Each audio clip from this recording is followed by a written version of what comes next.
এমন একটা বিপদ ভাই, কি বলবো। ঠিক আছে, এই লাইটটি বানিয়ে দিয়েছিলাম গত মাসে। অলরেডি 3বার নিয়ে আসলো আমার কাছে। এটা ঠিক করে একটা সমস্যা, এই যেখান থেকে তার খুলে যায়। ঠিক আছে, এখানে কোনোভাবে তার লাগাইতে পারতেছি না। এখানে ঘষা মাজা করার পরে এই তারটা যখন লাগাই তখন রাং আটকে না। ঠিক আছে, রাং উঠে যায়, কিন্তু এটা বারবার কেন হইতেছে বুঝতে পারতেছি না। কিন্তু রাং উঠে যাইতেছে, এখানে জিনিসটা ভালো না।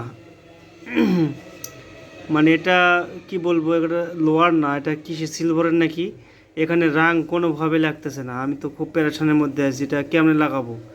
আপনারা কেউ যদি জানেন তাহলে অবশ্যই ভালো পরামর্শ দিয়ে যাবেন। ঠিক আছে, আমি অনেক চেষ্টা করলাম, এদিকে কোনো সমস্যা নাই, এদিকে সবই ঠিক আছে। তো আমার বারবার একই সমস্যা, এটা খালি খুলে যাইতেছে, তারটা খুলে যাইতেছে। ঠিক আছে, এখানে কিভাবে লাগাইবো আমি বুঝতেছি না।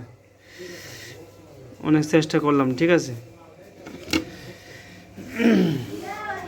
একই জিনিস কাস্টমার যদি বারবার নিয়ে আসে তাহলে তো কাস্টমারের মাথা তো এমনি গরম হয়ে যায়। ঠিক আছে, আমাকেও নিজেকে বিরক্ত লাগতেছে। তো যেহেতু আমি নতুন, খুব একটা পারফেক্ট কাজ জানি না, তো হয়তো আপনার মধ্যে যদি কেউ জেনে থাকেন তাহলে অবশ্যই একটু সৎ পরামর্শ দিয়ে যাবেন। ঠিক আছে, কেউ বাজে কমেন্ট করবেন না। আমি নতুন ভাই, একটু হেল্প করবেন। ধন্যবাদ।